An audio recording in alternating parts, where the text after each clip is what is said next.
Hey, welcome to part 3. Part 1 and 2 be in the description, or you can find it at the channel if you want to see how we got here. Now, we're gonna get our last eight of Pentacles. We're gonna get our last activation for the message we've received today. And in part 2, we found out we're being shifted in order to be protected. And this is part of our success, because the next card on the bottom of our Destiny deck is success. And it's success, of course, in our abundance. Oh, I love the universe. Thank you, God. And but what do we have to do? We have to have some patience. And while we do that, we need to be in the energy of happiness.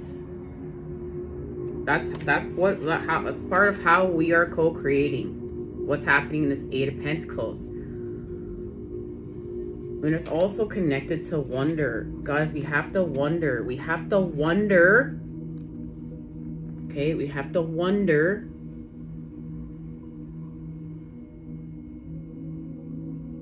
But we're wondering in the stillness. And right now,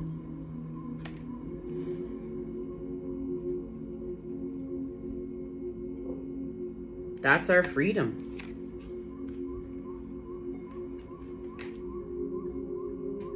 So we need to stay focused. We need to stay focused on that. Focused.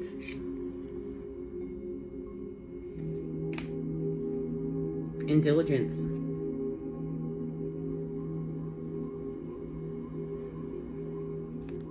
This has to do with flow and adventure. By this full moon, there is going to be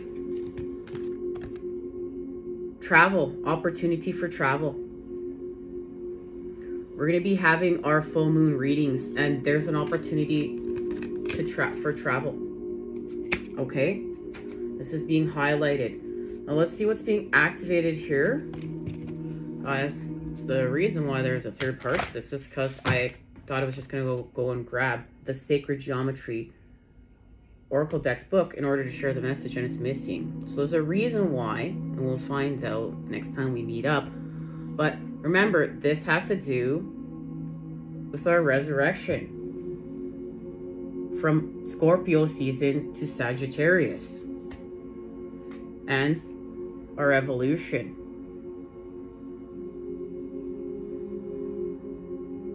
Okay, this is what's happening in Sagittarius season.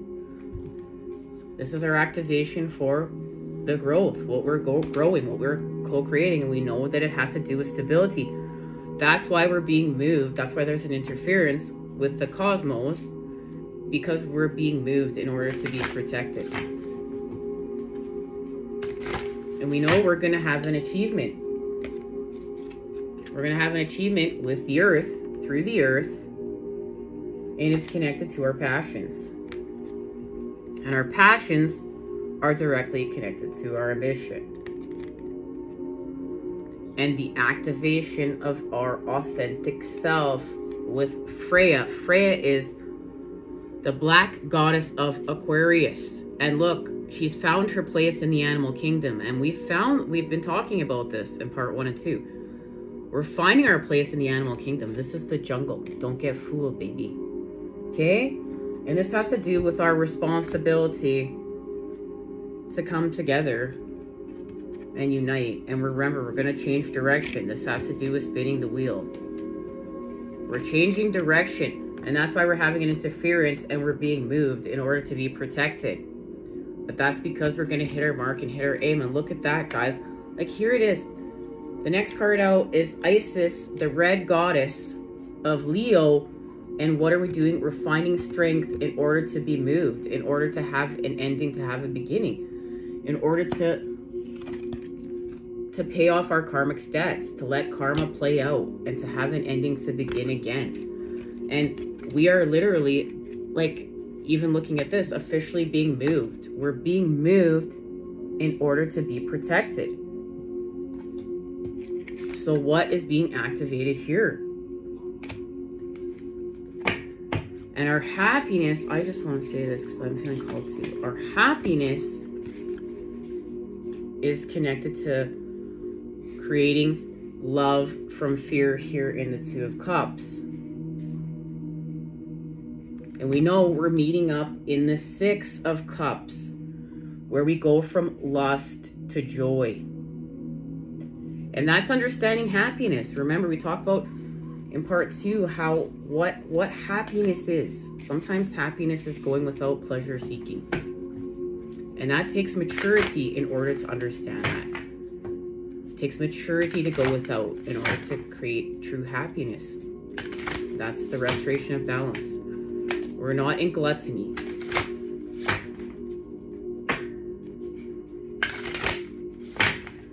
We're not in overconsumption. We've restored balance. We've restored homeostasis. And that's part of being happy. And we don't, like we said, happiness is here, right here.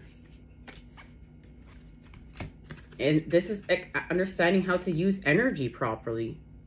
How do I use energy properly? Like, how do I really use energy? What you focus on grows. You're going to focus on your worries? Or you're going to focus on boring trouble, what could happen? Or are you going to focus on everything that's going wrong? Yes, you need to face it. We face it, but then we focus on the positive. We focus on what we want to shift it into. Right? So we're going to focus on being happy.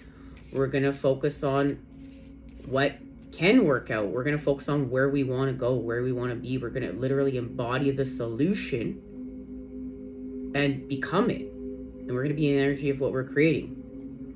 Because if, remember, this is about a change in consciousness. If we stay in victim template and feel sorry for ourselves and focus on everything and just continuously worry, what you focus on grows. And what could happen, right? Or who could be out to get us? This isn't that.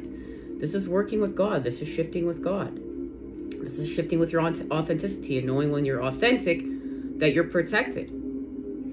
Right there. When you're authentic, you're protected. You're protected with your truth. And this takes a really humble strongness in order to stay strong with God. And let whatever play out while you stand in your truth and watch it shift without you. But there's no better way, right, guys? Everything is an opportunity. Look, if we stop looking at things with fear and realize it, or someone's throwing a wrench in to our plans, or, oh no, we're going down, or oh, it all sucks, or oh, poor me. No, everything is an opportunity. Every challenge we face is an opportunity to be superhuman. It's an opportunity to do really hard things, but live our best lives. I mean, don't we want to? I stop and think about this so many times. Do I really want to sit here being ordinary, or do I want to be superhuman? Because I know I have this one life. I know I have this one life right now, and I want to make the most out of it. Okay, so I want to be superhuman and do really hard things and use that pain as motivation to do these really, really, really hard things. 285 Hertz, optimal health and well-being. So that's what we're doing. We're working with 285 Hertz to find our optimal health and well-being. And we are gaining greater insight and wisdom in order to do so. And it has to do with shapeshifter, inner knowledge and ancient wisdom. And that's what's being activated here. This is seed energy. Remember, this has to do with seed energy. The red goddess Cancer, where we got this activation in part 2, we're speaking about La Luna. La Luna is gifting us the Ace of Cups. She's gifting us the Ace of Cups through the Four of Cups. Check it out in part 2 if you haven't yet. Feel called to, okay? And the pomegranate is here with the seed.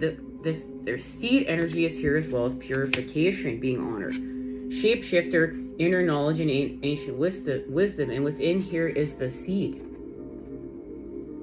Alright guys, we're going to get into this further next time we meet up. I can't wait. Until then, you know I am sending it to you, those good healing vibes. I love you. You take care, and I'll see you.